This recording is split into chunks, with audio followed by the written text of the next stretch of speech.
السلام عليكم ورحمة الله وبركاته. الشمال كفون جرجرتو قبل فتاة وقتفتا ماتي عايشة تاتا هندي في السنة ويلكم لأنا قانو دفتني أحلى السلام عاشوتو أنا إسيتت أرجما هارا يوسيتو نحن جدنا خديجة توجدا فيديو أنت كم باتو أوديو ما كيستي سيتي مقادو باتي إشي جدام تصل أوكي na ashotub baay'ee tokko gammachuun keenya maraati koongiraasiin jedhee jira baga gammadde baga rabbiin faajee kee argaansi keessa rabbiin maamila yuutuubii taatee jirti yuutuubii fudhatee jira eeyyamee jira maamila yuutuubii ta'uu si baay'ee tokko nu gammachiise jechuudha.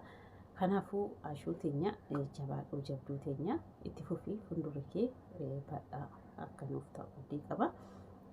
Jabaadhuuti irratti hojjedhu hojjennus maal ta'uu qabu adda ta'aniiti fakkeenya namaa kan ta'u gorsa namaaf kan kennu irraa waan baratan har'aan nuun kanarraan ilaalina dhugaa kanarraati miti kan ilaaluu qabnu kan fuulduraa ilmaan keenyatti itti ba'a abaabilee akaakiyyee hanga sasirratti itti baana dhiifnee biraa deemus kan nurraa aanee jiru kan nurraa bahu hin laale jechuudha gaafa akkasii kana nama fayyada miidiyaa jechuun waan gallaalee mitiyyuu waan jabaadha. Kanaafuu gorsitootiyya dura akka beektuu fi dubartii cimtuu taate si baree jira nama tokko cal jedhanii ittiin dhiyaatanii kanaafuu jabaadhu siin jedha akkasumas hordoftoonni maatii Aashuu taatan hundi keessanuu subscribe like share gochuudhaan jajjabeessaa cinaa haa dhaabbannu numa tolu giddisa eenyu supheenuu guddisee jechuudha kan biyya keessaas kan biyya alaas kan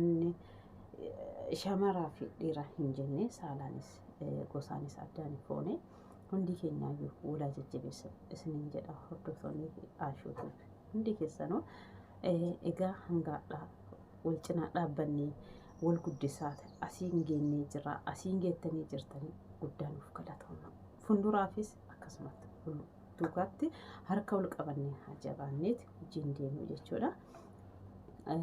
Egaa Aashuu teenya abshir hoomaa miti biyya Beeruut keessa ijoolleen jirtanii hundi keessan waakina keessa akka jirtanii isiniif beennaa isin hubanna jechuudha. Biyyoota kam keessatti illee namni jiru jechuudha nama biyya ormaa jiru namni kun gammachuu hin qabu hundi namaatu yeroo tokko hin gaddaa yeroo tokko ni gammada yeroo tokko ni kolfaa yeroo tokko ni boo'a hundaayyuu immoo obsanii dabarsanii jechuudha. Kanaafuu obsaan aannan goromsaa dhugaa hunda keenyaayyuu jechuudha mana waliin nu qabe malee wallaahi baay'ee tokko hundi namaatu jechuudha rakkina keessa jira jechuudha. Har'a jedhee haa kolfu malee ilkaantu kolfe malee keessi hin kolfine jechuudha. Egaa jabaadhuu itti fufisiin jedha ammas taatu kongiraa ni seenta jedhee ture baadiyyaa deemtee natti fakkaate baay'ee tokko natti dhagaame dhugaa. Kanaafuu abshira hoomaa miti jabaadhu jabaattee akka deemtu dammoo dubartii cimtuu taate si baree jira. Kanaaf kun kan dhufu kan darbu hundinuu muuxannoodha kan dhufu yaadannoo nuuf ta'a. Kanaafuu irraa baranna waan hundarraa hunda isaatu jechuudha gaddaaf gammachuu dararaa fi waan hundaayyuu jechuudha namni biyya ormaa dhufe wallaahi waa hedduu barata.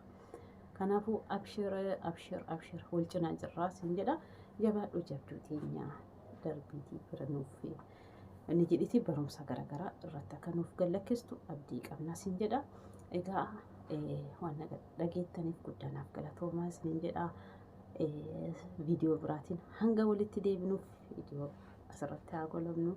Egaa nama ta'ee namni dogongorra hin jiru yoo tasa ta'ee wanni balleesse wanni hir'ise haasaa irrattis adeemsa keessattis osoo namni dubbatu wanni keessaa xiqqoo nama mufachiisu nabamu yoo jiraate dhiifama nuuf godhaa nuuf bulchaa isiniin jedha. Yaada qabdan koomentii jalatti nuuf kaayaa isiniin jenna. Achirraa ilaallee dubbifannee ni fooyyeffanna. Kanaaf guddanaaf galatooma waan nu dhageettaniif hundi keessan guddanaaf galatooma ulfaadhaa bakka yaaddan gayaa isiniin jedha. Irra caalaan biyya keenya rabbiin nagaa haa buusu nagaa biyya keenyaafis haa kadhannu du'aa haa goonu amantaa qabnu afaan beeknu rabbiin haa kadhannu. Ta miidiyaa kanarraa qofaa miti kan boruuti har'aa sitti gubannee boru bakka itti gallu waan ta'eef kanaafuu haa jabaannu rabbiin haa kadhannu egaa obboloota koo baay'ee nu yaaddeessu jira wanni biyyaa kunis rabbi nagaa haa buusu jennee bakka jirrutti rabbiin kadhatu dhiisina isiniin jedha egaa irra deebi'eetiin sagalee isinitti dheeressee jechuudha dhiifama yaadaan xiqqoo deemaa dubbatuu mire namni biyya namaa jiru namni namaa keessa jiru jechuudha asiin gamana waatu dhufa asiin gamana waatu